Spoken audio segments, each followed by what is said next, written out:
So, Harry Potter decides he's going to go after the basilisk, right? He's going to go out there and face the thing that he's most afraid of. So he does that. Way down in the depths. So it's like Jonah going down into the depths. And he faces the basilisk, and it bites him.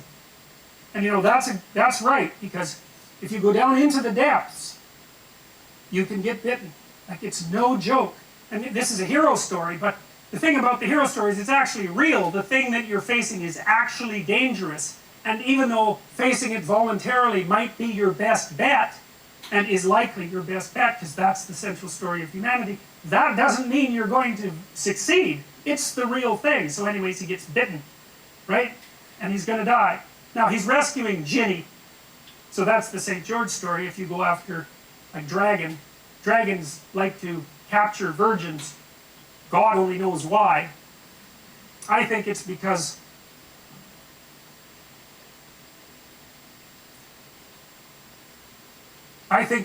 one of the things that male humans have done from the beginning of time is chase the damn predators away. And I suspect that the males from God only knows how long ago, who were particularly good at that, were rewarded with female attention, and why the hell not? So it's deeply rooted inside of us, that idea of facing the unknown and freeing the woman. So the idea there is that if you, it's a male idea in large part. I can talk about the central female myth, and I will as we proceed. The idea is that if you're the sort of person who can stand up against the unknown and the frightening, then you're also likely, if you develop into that sort of person, then you're also likely to develop into the sort of person that other people will find attractive. So, you know, and that's why Jung believed that inside the shadow was the anima, which is like a female figure. And so his idea was something like, you know, if you watch movies, there's always this beta male guy, if they're romantic movies, and he's a nice guy, and he's the friend, and you know, the woman tells him everything, but she doesn't like him a bit. She likes the guy who's like got an edge, and who's capable of, I would say, mayhem, but at least of aggression. Now, that doesn't mean she wants him to be aggressive, but what it does mean is that she wants him to be able to be aggressive. That would be good. And so he's the romantic target, and so he's the person that's incorporated shadow, and he's someone that is respectable and perhaps useful. And so, well, that's a very old story.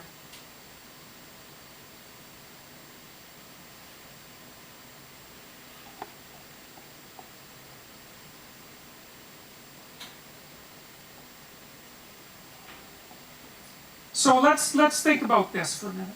I've already offered you a proposition, and I think it's an important proposition, and I'm offering you this proposition so that you can make sense of art and literature and mythology and religion and dance and all those strange ritualistic things that human beings do, which seem central to us, including, not least, the ineradicable tendency of us to seek out stories of heroes.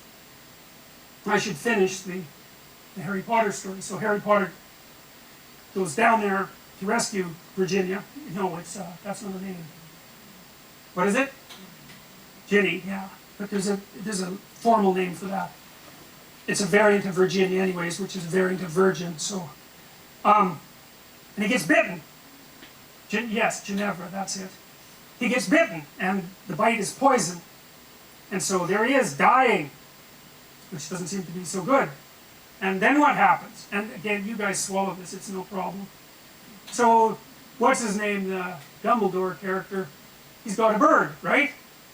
So he's the wise old man. He's the ruler of the castle. He's the ruler of the magic castle. He's the magic king.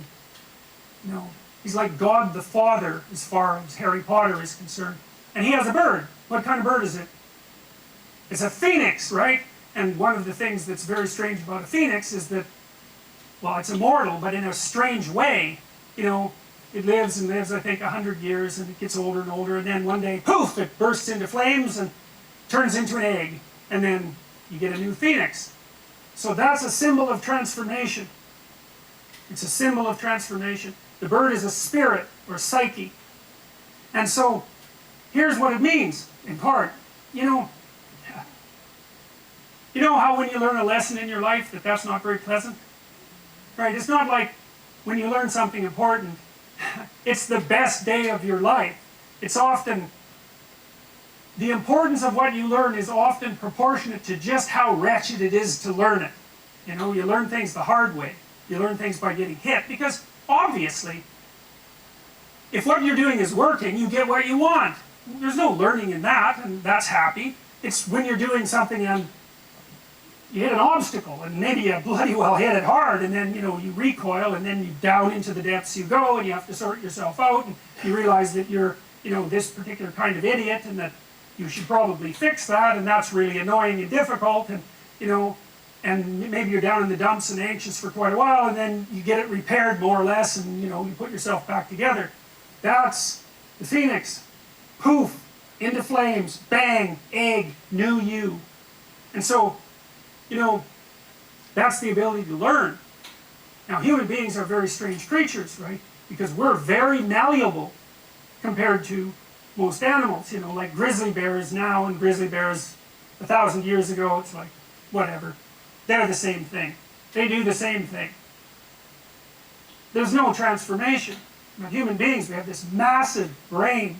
And, it's a pain because it means you have to take care of human children until they're 40. And that's a big burden. And so, we pay a big price for it. It also makes childbirth very difficult. And it's costly. You have to eat a lot because you have a big brain because it uses up a lot of energy. And so, you pay a price for it. But the advantage is you're plastic. You can learn. Now, learning is a strange thing because you can think of it as just acquiring more information.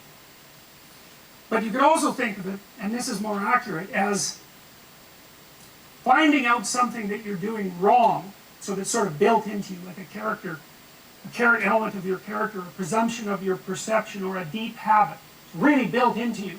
It's a neural structure, right? It's alive. And you have to kill it because it isn't working properly. And the pain that you go through in part when you're suffering because you did something stupid is, it's something like the neurology. You never get this quite right. It's the pain of the death of that structure. And that could be a huge chunk of you, if you really have to go through a massive revision. It's like the person that comes out the other end might hardly be the same at all. That happens, for example, if you're trying to combat alcoholism, which is just, a wretched thing to do because, well, all your friends are alcoholic, all your family drinks too much. The only thing you know how to do when you're socializing is to go to the bar and drink too much. You spend like 20 hours a week on it. It's like, it's not just that you're addicted to the substance, it's like that's how you live. And so if you want to stop being an alcoholic, not only do you have to stop drinking alcohol, but you have to stop seeing all your drunk friends, and maybe you've had them for your whole life, and you have to have continual battles with your drunk family, and then you have to figure out something to do with that 20 hours that's now like hanging around your neck like an albatross. And so you have to let that whole part of your personality die, and a new part has to spring forth. And that's what the phoenix is.